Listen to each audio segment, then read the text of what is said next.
Hi, everyone. Welcome to our training video for the new Sweeper dashboard. This is a tool I'm really excited about, so I'm very happy to be able to walk you through this and to have you all start sweeping on this as soon as possible. As we start increasing the number of texts we're sending each day, as we start entering Get Out the Vote, which is some of our most critical text that we'll send, this dashboard will help us focus on higher risk conversations, on folks that we need to promote, and I'm providing feedback to new textures to make sure we're being comprehensive when we sweep, to make sure we're able to provide coaching to those who most need it, and to make us as efficient as possible. As always, before we jump in, I just want to emphasize that sweeping is much more like teaching than police. Although this sweeper dashboard will help us find high-risk conversations, our mission remains to coach textures, not to catch them. So without further ado, we can dive right in. So this new dashboard lives on two different web-based browsers. So there's a Google Sheets portion of the dashboard, and then a portion of the dashboard that lives on Google Data Studio. It's pretty easy to use, but it's a new system. And so like any new tool, there's a bit of a learning curve. This video should help you master this tool so you're totally able to start sweeping on it as soon as possible. First, we'll walk through the Google Sheets portion of the tool. There's a few different tabs here you'll see on the bottom, which you'll use to navigate. The first tab is called Sweepers. You can see here, and it looks just like this. Just one time, the first time you go into the dashboard, just add your name to this list. I've already added my name in row 2, so I'll leave that here. You only have to do this once. It'll just make sure that your name is available on the drop-down menus and the dashboard recognizes that you are a sweeper. Once you've added your name here, you're all set with this tab and you can ignore it. Then you'll go to the next tab, Sweeper Assignment, which is one to the right. This replaces the old Sweeper Tracker. So rather than claim campaigns or portion of campaigns, now we claim individual senders, individual volunteers to sweep. So in column A, on this left-hand side, you'll see the names of individual senders. Here they're anonymized to just be sender 1, 2, 3, 4. On the actual dashboard, you'll actually see their names. In column B, we have flag count. Flag count is just the number of times they were flagged by our dashboard. Many flags, some flags are just about the number of texts people send. Some flags are for being a first-time texter. Some flags are just for sending a certain number of conversations since our last sweep. They're not necessarily a bad thing, but it does show the number of times that the dashboard, in scanning their text or looking at their profile, flagged them for us to review. In column C, you'll see first-time texter.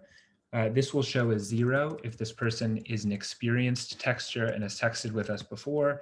And if you scroll down towards the bottom, in the real dashboard, you'll see 1s, and those 1s mean, yes, this person is a first-time texter, it's their first time sending. If you're a new sweeper, I would very much encourage you to start with first-time texters.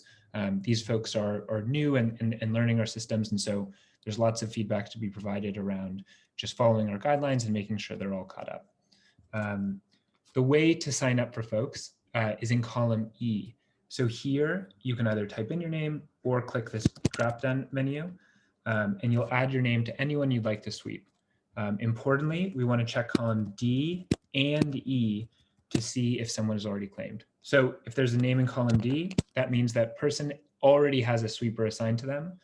Likewise, if there's names in column E, if you were to see this, all of these people would be claimed and all of these people would be claimed. So you don't have to go next in line. You're welcome to pick anyone you would like to select. In this case, I'll add my name here just to the bottom of the list. But if I'd prefer, I could go way down here. It's totally up to you, and you're welcome to select anyone that you would like to pick. For your first few times, I would recommend signing up for 4 or 5 people. See how long that takes you, see how manageable that is. Some people like to sign up for 1 or 2 at a time and then come back and sign up for more. Others sign up for 20 at a time. That part of the process is totally up to you. So this is how we claim sweepers or claim senders. Once we've done the sweeping, we would check this box.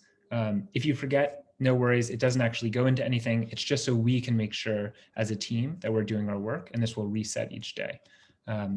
This entire assignment tab resets in the middle of the night every night. So you'll see lots of folks here. The next day, it'll be a totally different list, and it's always pulling from the last 2 days of sending. So all of these folks are active texters who are recently flagged, so that we can stay focused on the campaigns that are still being sent out with volunteers that are still active. So while we're staying in Google Sheets, once we've claimed these people, it's time to actually do the sweeps. We would shift over to the Google Data Studio portion of the dashboard. This is where the sweeping actually happens. This portion of the dashboard replaces the through text conversation window. So whereas before we would click through text conversations and you'd actually see those messages in the through text UI, here we get to see these messages in Google Data Studio. And rather than see all conversations, it focuses us on the conversations that have been flagged by the dashboard. So the first step when you first come into the dashboard, let me just reset it. You will see on the left-hand side assigned to this drop-down menu, and you'll see all of the folks who are on this list. So under assigned to, you would select your own name. Here, for the purpose of this video, I'll select Sweeper Video, or ordinarily I would select Max. And I can see here that I have a John Doe assigned to me. So the next step would be to go to the sender menu, or sender dropdown that's right here in the center of the page. And I would select John Doe.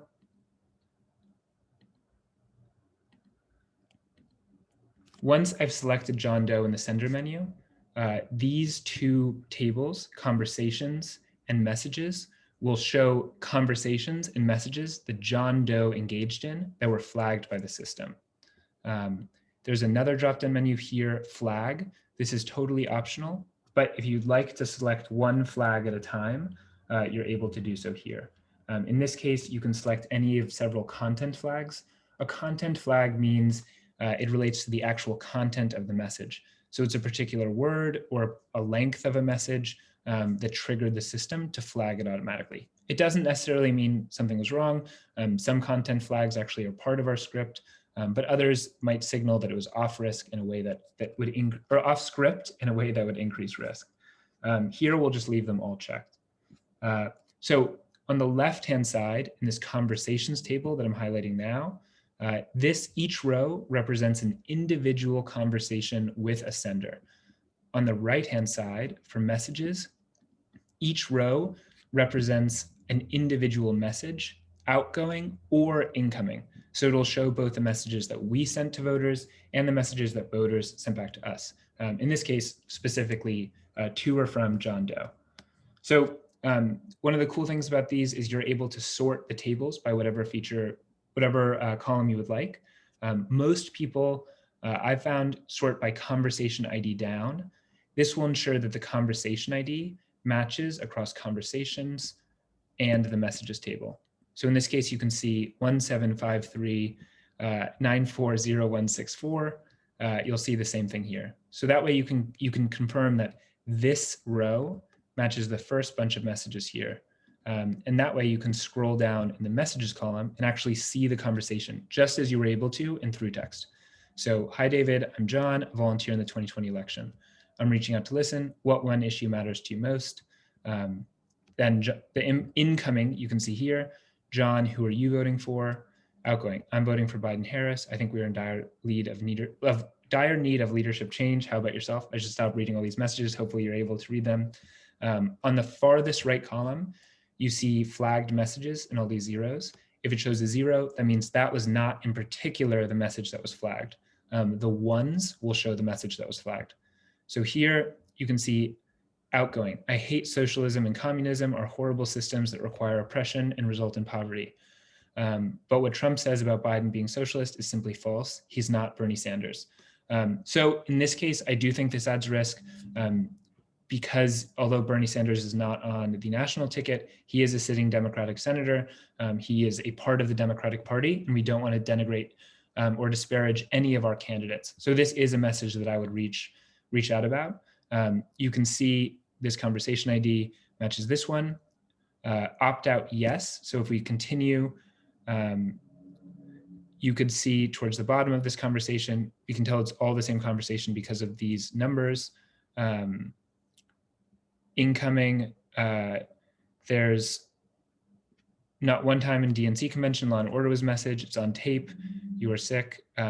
So this is obviously a strong R, although I also did not see a opt-out message that went out, and I also didn't see any opt-out language here. And so this is, opting out a Republican, and in addition, disparaging a candidate. So this is definitely something I would reach out about. So now that we've found a conversation, we can certainly continue just to see. So we'd see another flag message here. A president who cheated to get in college, someone else taking the SATs. It mentions Russia. And so another off-script conversation. This seems lower risk, but I think compared to, or given the other conversations, still someone we'd want to reach out to. So now that we've done the sweep and identified an issue that we'd want to send feedback on, we'd actually switch back to the through text sweep tracker, or we'd actually copy the name here. Usually you would see the name right here, and go to sweeper input flags. We'd copy that name, John Doe, just as it appears in through text sweep tracker. We'd enter our name under column B for sweeper. And then for status, we have several options: cleared, watch, feedback, stop, and promote. Cleared means that there was no issue and we're just removing the flag. This will delete it from the dashboard and make sure we don't follow up on it. It won't delete until the next day, but it will mark it for deletion so that we make sure to remove that person from the list. Watch, stop, and feedback are exactly the same as they've always been. If you're not clear on those definitions, I would check the manual. Promote marks the person up for promotion so that they would be removed from text team and put into our channel text team 2. If you're ever sweeping someone who's not a new texter, so they don't have a 0 or they don't have a 1 in column C, they have a 0, and their texts look great, you can mark them as promote. If they're a first-time texter and they look great, I would mark them as cleared. In this case, this person met watch criteria, so I would select watch.